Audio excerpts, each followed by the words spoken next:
I know it is extremely naughty of me, but there is one man that there's quite a few people, not all men, but they just happen to work for Sky News Australia.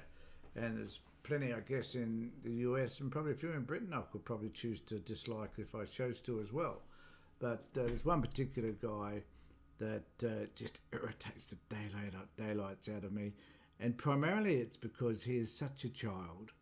He is a child.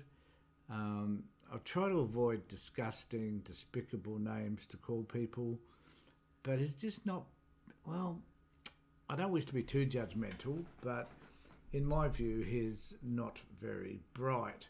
He has a platform, heaven only knows why. He's not a journalist, even though I think he probably thinks he is, but he is. He is a political commentator, to be fair. But he's very extremely right-wing and conservative in his approach. And I think I might have said this in another video, I was most interested in the fact that he and the Sky News, Murdoch Media in particular, I was interested in how they're going to respond to the election last Saturday. And predictably, they are pretty scathing. Now, I thought hopefully they might take a little time for a bit of reflection to think, well, what is it that the Liberal Party may have done wrong? What happened? What transpired that would have caused the electorate to turn against both parties in a sense, but probably the Liberal Party in particular because they were the ones that got kicked out of government. So what happened there? I mean, what was going on that would have caused this to happen? But no, the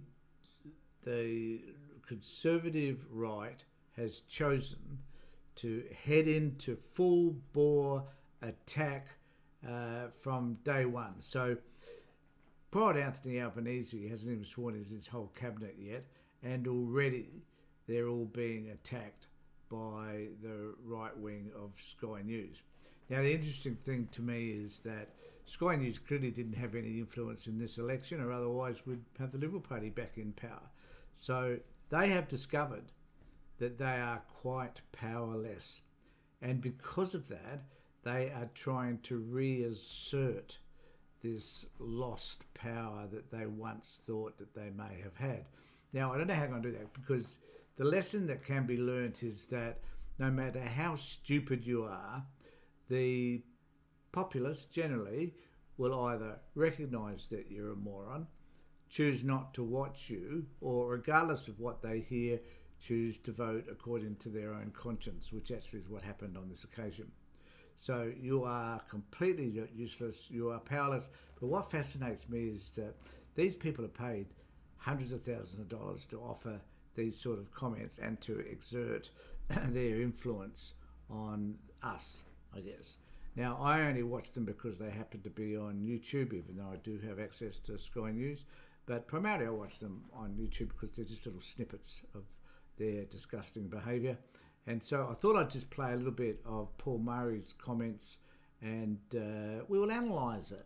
Have a look at the validity that it has, how truthful or not what he has to say is. And just 2 days into being sworn into office, we can already start pointing at the lies that the new government is telling. Sorry, can I say that without being dragged off the television? I mean, are we allowed to criticise the new regime? Yes, well, I just wished he was dragged off the television. And isn't this sort of such a pathetic way of exhibiting his sense of authority? Is he really fearful that he's going to be pulled off the television for telling the government that they're liars after just a day or so? No, he isn't. But he is admitting that it's a stupid thing to say, and he's acting as if it is stupid. And, I mean, there's no doubt about it. He's not wrong. Yeah.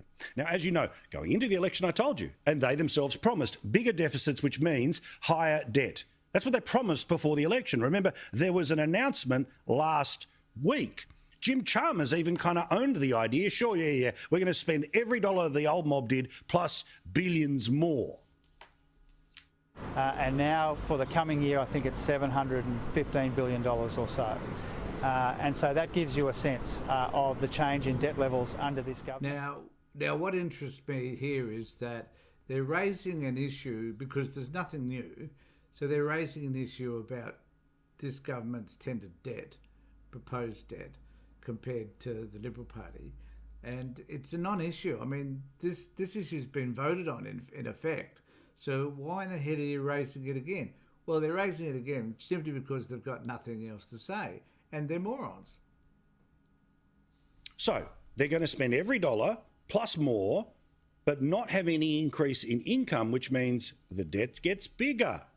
But we're being told that apparently the first priority of the new Labor government, apart from honouring all of their spending promises, is, and I promise, look at this, tackling the huge debt is a priority. I'll give you the tip. It's a low priority. Because unless they... So I think what's interesting here is that they're bringing up, and he brings up a range of segments of what the potential government, or the government ministers anyway, potential government ministers are actually saying. And in doing so, he's trying to highlight issues that he thinks are going to be important. So in effect, he's trying to set up his audience to look for the negatives, as he will do, and as his cohorts, Credlin and others will tend to do. So he's trying to set up his audience to look for these areas so that he can at one point say, see, I told you so, I was right. Now, to me, that's the first indicator that the man has a little bit of an ego issue and that he wants to focus on the things that he sees as exhibiting and puffing out his chest and being the big, tough, big man that he thinks that he is by trying to highlight some of these issues. So I'll play just a little bit more for you as well. Depending on cutting spending or increasing revenue, then exactly the same problem, in fact, gets turbocharged. It leads to greater inflation, which leads to higher interest rates. But again, don't dare say any of this. The new regime is perfect, right? Remember that. Everyone voted. No one at all didn't want them. Oh, that's right, 2/3. It's funny when he says things like the new regime is perfect and how he goes about, whispering that. This is the way I think. I can remember I used to behave when I was 6 or 7. And we were trying to put down or to mock somebody else. If we were bullying, not that I necessarily did, but when kids were young and they're trying to bully another person, they try to mock them. So here he is, being that 5 or 6 year old kid in the schoolyard, trying to mock other people because they simply they've got more power and influence than he ever thought they would have, and that he feels inferior to them. So as a result of that, he has to try and put them down. I think this is the modus operandi that we'll see from Murray, Credlin, Kelly and others over the next few years, is their efforts to try and find a way, no matter how the government performs, no matter how well they do in particular, they're going to be mocked by this crew of morons. And eventually, I think what will happen that as the government improves, as the government gets better, as they do the things that they plan to do, it'll be the attacks will become more venomous, in fact. And eventually, you'll just see them pulling out their hair, for those of them that have it, in ways which will amuse people like myself who sit on the progressive side of politics, wondering about what in the hell they think they're doing. So just one last snippet. Australia didn't vote for them to be the government. And meantime, just as we predicted, the Greens are starting to show that they are the ones who will be in charge of anything Each Way Albo wants to do when it comes to climate. You see, put simply... I'm just going to finish on this bit, that he said that we didn't vote for this government. Well, there's some truth in that. I mean, it was 1/3, 1/3, 1/3 for others. And what that has meant is that the Liberal Party weren't voted for either.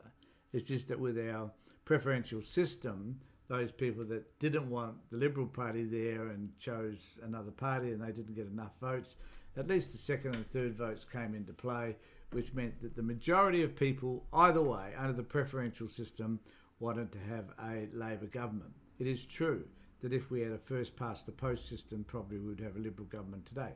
But we don't. I'd much prefer the preferential system because it gives everybody's vote a chance to at least be registered.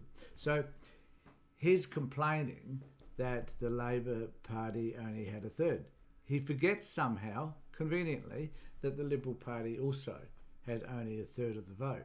What he also is forgetting is that on the other side of politics sits the others, that is the Greens, the Teal candidates and some other independents who sit very heavily on that side. And it was their vote that determined which one of the other thirds actually became the government.